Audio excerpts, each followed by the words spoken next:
Dan and I drove 36 hours straight from Chicago to Seattle, Washington, where we talked with John Peterson, a reclusive genius with a heart as big as a Pioneer quad player.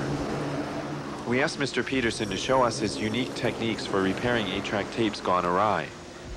He was obliging, but too fast for us to follow, so we asked him to try it again, slower.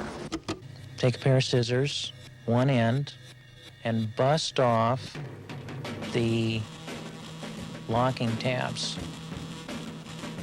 Open up the cartridge, take out the tape from either side, take some Scotch tape, put the tape underneath the cartridge tape. Cut.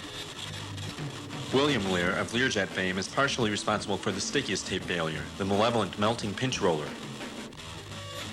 Drill out these 3 locking pins to take apart the cartridge. Pry open the cartridge using a mat knife, being careful not to spill the tape. Drop in the new pinch roller. Our analog heritage risen as a phoenix.